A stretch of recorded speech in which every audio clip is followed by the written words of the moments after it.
Today we welcome to the program the Reverend Dr. Colleen Derr, president of Eastern Nazarene College here in Quincy, to talk about the past and the future for this historic institution. So, Doctor, first of all, thank you very much for spending some time with us. Really appreciate the opportunity to talk to you. Absolutely. Thank you for the invitation. Oh, you're very welcome. It's a little bittersweet, though, unfortunately, right, as we're here to talk about the sale of Eastern Nazarene College, the eventual closure of the campus. Absolutely. Yes. Very bittersweet. Yes. Can you maybe talk to us a little bit about how we got to this point at ENC, the circumstances leading up to the college's closure after over 100 years, the sale of the property, and what the future holds? Yes, of course. So the school elected me president in March of 2023, and I began July 1, 2023.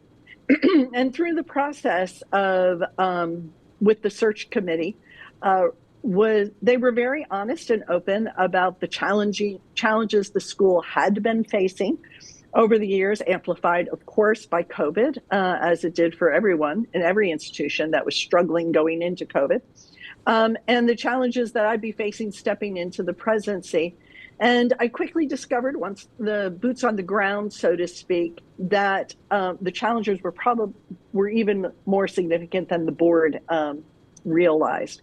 And so it was really months of trying to gather the data and get the information about where is the college actually at, right? Where is it standing, its fiscal health? What do we know about its fiscal health? And it became increasingly clear that there were multiple fronts of challenge. Years of student enrollment decline and inability to balance the budget. There were a couple of years with COVID relief funds that kind of gave a false impression to returning fiscal stability. But the reality was that growing costs, the cost of doing business in the higher ed sector, is significant. There are minimum services that you have to provide when you have traditional residential students that require really a certain level of enrollment population, because as we know, the cost of higher ed is significant anyway, and we just cannot continue to pass on to students those increasing costs to do business, cost of living in the South Shore area, cost onto students. And so colleges have to really invest in multiple revenue streams and this significant intentionality in growing student populations. And ENC had some success in growing other revenue streams, revenue resources, but the student population continued to decline to the point that it just wasn't feasible for the student population that ENC could continue to recruit to support the financial needs of the institution. It sounds almost crass and oversimplified, but not enough students and not enough resources to continue. It became very, very clear, and increasingly clear through the spring. We had a huge push of fundraising opportunity and brought in expertise, a huge push to broaden the student portfolio to include non-traditional online students. And we knew we had a very limited window that we had to get that up and running. And we put everything we had at it. I'm going to be honest. We directed as many, redirected as many resources. People gave sacrificially in order to try that in the short window of time we had. And by early June, it became clear that that was just not going to take off in the time frame we needed it to. And so by the end of June, the board faced the incredible, painful decision that this beautiful 124-year institution in Quincy since 1919 just no longer could move forward and adequately serve the students that were attempting to enroll and wanting to come there to study. And so in late June, the board took the vote authorizing me to move towards closure. And so that is what we have been doing. They did take a vote of dissolution in late August. And then we have spent the year first making sure all of the students were settled. What students can we help to completion? Who are the students that we can't help to completion, and where can we help them land successfully? We had 4 incredible teach-out partners and many, many more unofficial teach-out partners. And so the hard work of getting our students settled, and the amazing team of Eastern Nazarene College that has loved on students and served them very well for so many years, now loved on them and served them well in helping them find a new place to study to finish their academic career. And then, of course, the processing of employees, having to limit employees and going through the WARN notice process wave after wave. Until the end of December, we saw the faculty transition, the majority of faculty transition, and greatly downsizing of employment force by the end of the year. And then this new, just as of last week, the news about having a buyer for the property and a signed purchase and sale agreement. So it has been an incredible journey in relatively short period of time. Yeah. To give us some perspective, can you maybe just briefly talk about when ENC, when is it in its heyday, when things were thriving, the student body compared to what happened, leading to the decision to close, the numbers actually, if you could. Yes, so there were the eras in the 80s and then in the 90s, early 2000s, when they were doing very successfully non-traditional education and had a thriving, and those of you in Quincy would know the old Colony building that's now owned by an after-school program in the city, but a vibrant building with this huge program for adult and graduate studies happening down there behind the junior high in that property. And those in that era, the school had 1,400 to 1,600 students. Okay. And 500, 600, 700 studying on campus at that time. And we had shrunk to a student population of around 400. Wow, okay. And so, yes, so significant declines in enrollment.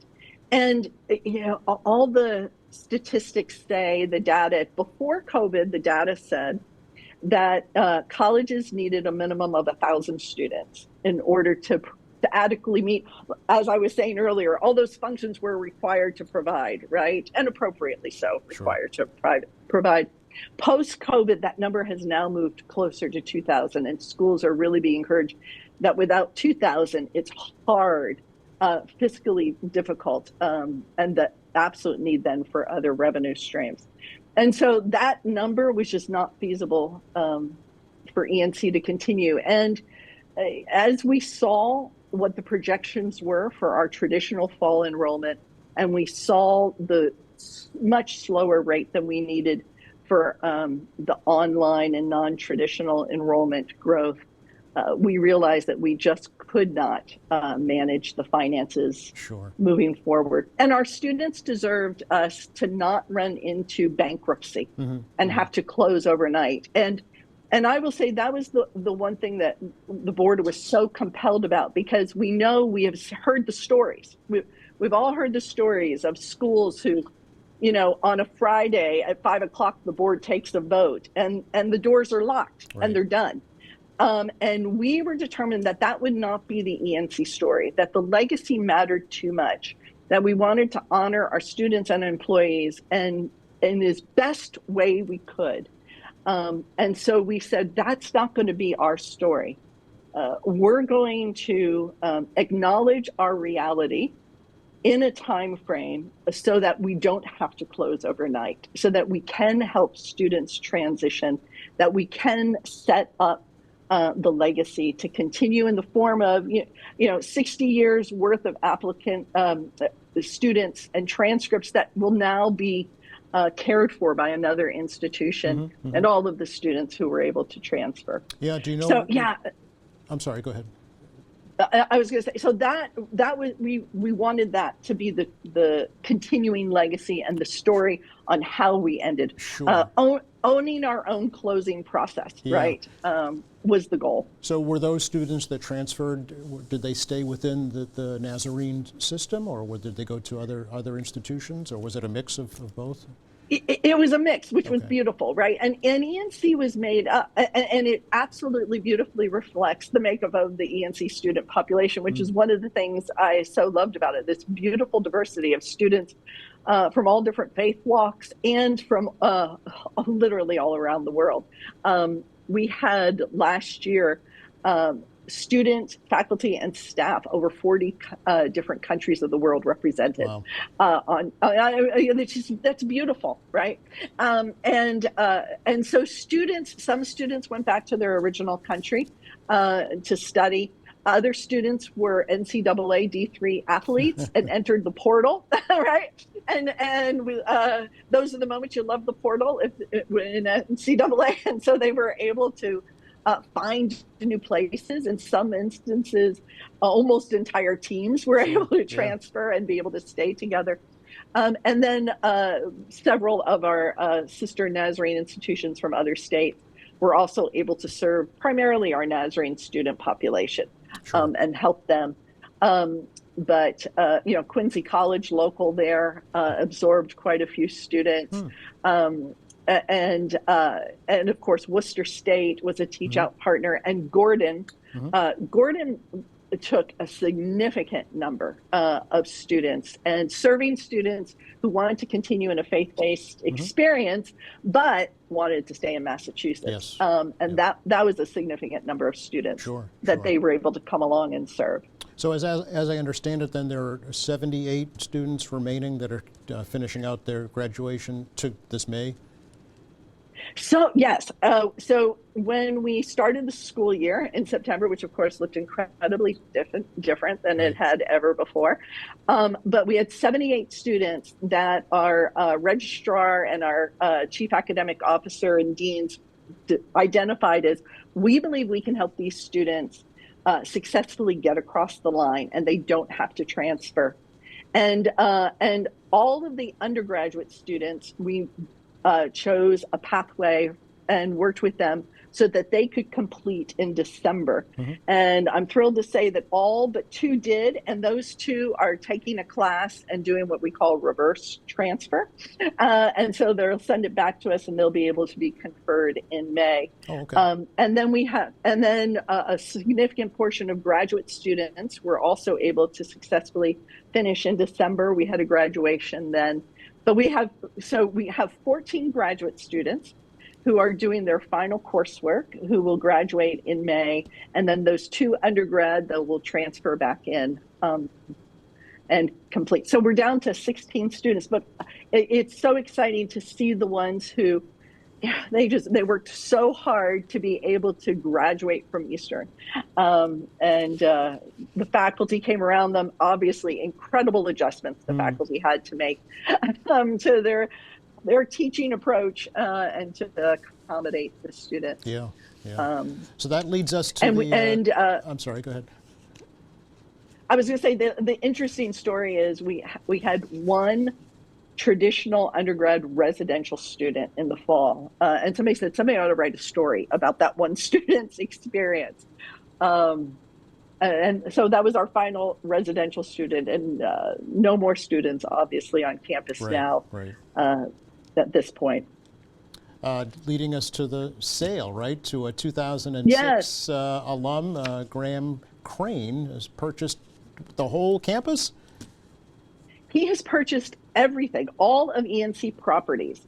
And for those familiar with ENC, we still own 162 Old Colony, which is where Campus Kinderhouse, the ENC business, which is a preschool, is housed. So he bought that building and the business. And then he bought the campus and all of the surrounding houses that ENC also owns. So he purchased all of the properties and the Campus Kinderhouse business. One buyer for all of it. Yes. How did that connection happen, Doctor? Talk a little bit about how that developed. Yes, actually, since Graham is an alum, some of the first audiences when we did our communication rollout plan after the vote and the decision in late June, he received one of those early communications about the campus. And he had been a student athlete, a baseball player. And so he reached out to his connection within the ENC athletic department and said, "So what do you plan to do with the campus?" And that began the conversation. He's a developer. He actually is in Kansas.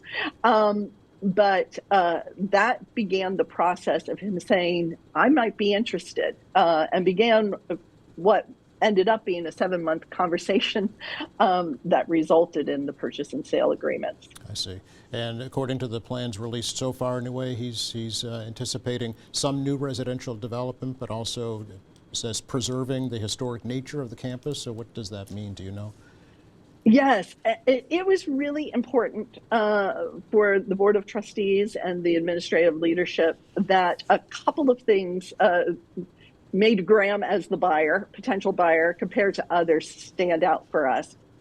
One was his desire to leave enough of the campus intact so that alumni could drive down East Elm and be able to still see something of what had been Eastern Nazarene College. And so to provide them with that nostalgia, if you will. We all know, all of us who attended a traditional campus in our undergraduate years, know the connection, right? The emotional and relational connections we have to those places and spaces. And so he wanted to preserve that, wanted to preserve the green space between the Wollaston Church of the Nazarene, which owns its own property at the corner there, and the campus administration building. The iconic administration building that so many high school students come and get their prom pictures taken on the steps, right? He wanted to preserve that look. And then the library. He hopes to preserve several other buildings as well, as of course he gets into the work of figuring out what can he do, what can be repurposed, and what else can he do with the property. But that was really significant to us, and that he had that desire to preserve the pieces of that. And the other aspect was, ENC has had this beautiful relationship with Wollaston Church of the Nazarene for all of these years, located on the property, and a real partnership together. And so they had access to the school's parking lot and that front green space for events. And so we wanted a buyer who would be friendly to the church and honoring some of those relationships, pre-existing relationships that already existed. I have to ask, what was the purchase price for the property, Doctor? The purchase price I am not allowed to reveal. That's confidential. Okay, yes. It'll be public going forward, I'm sure. What is the process now? The process now, and so it was two segments, right? So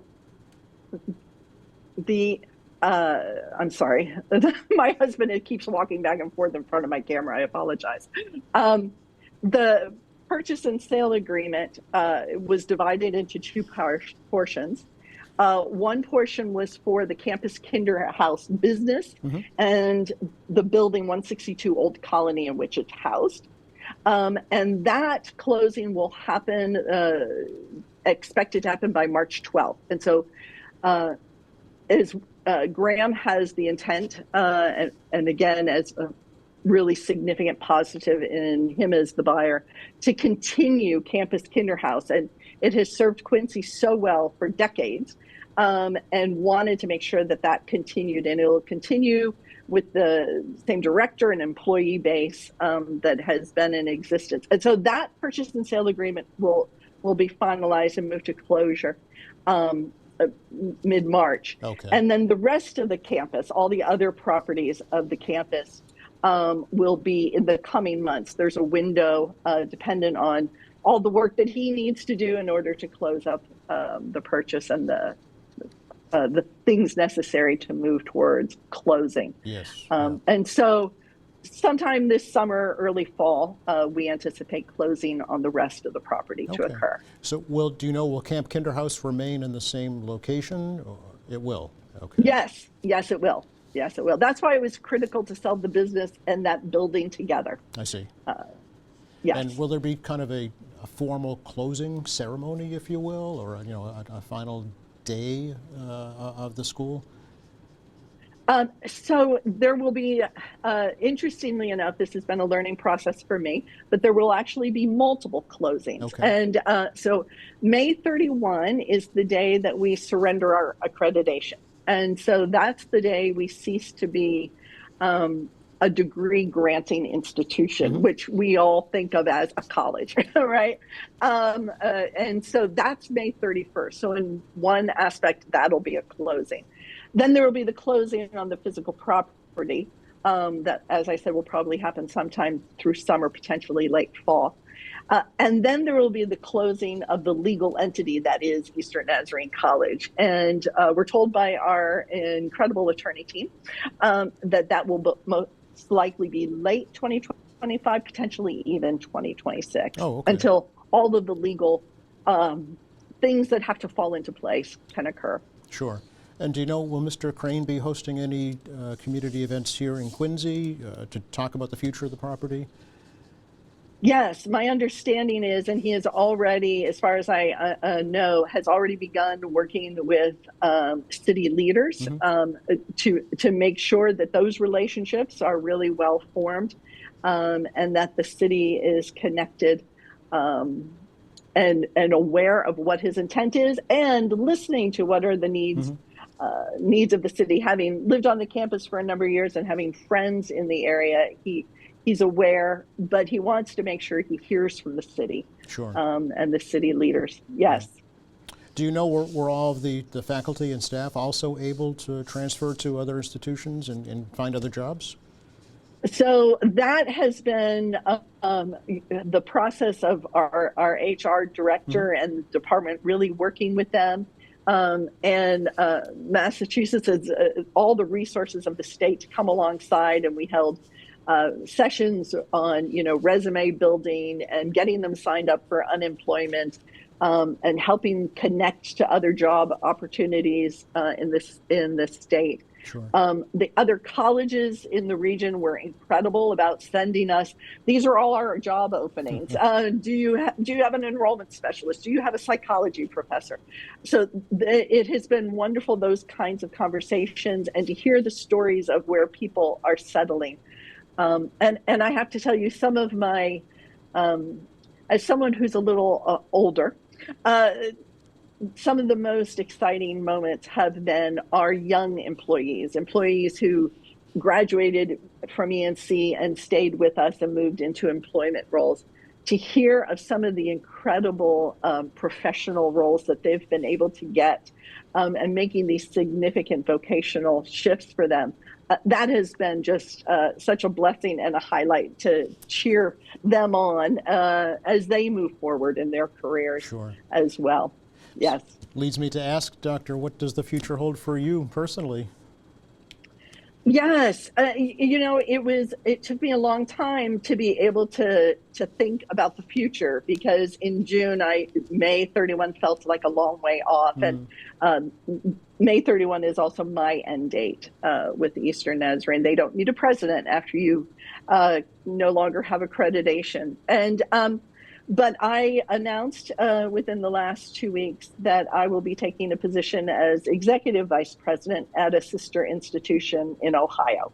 And it actually ended up being the school we've worked very, very closely with, that the Massachusetts Department of Higher Ed identified as our custodial partner.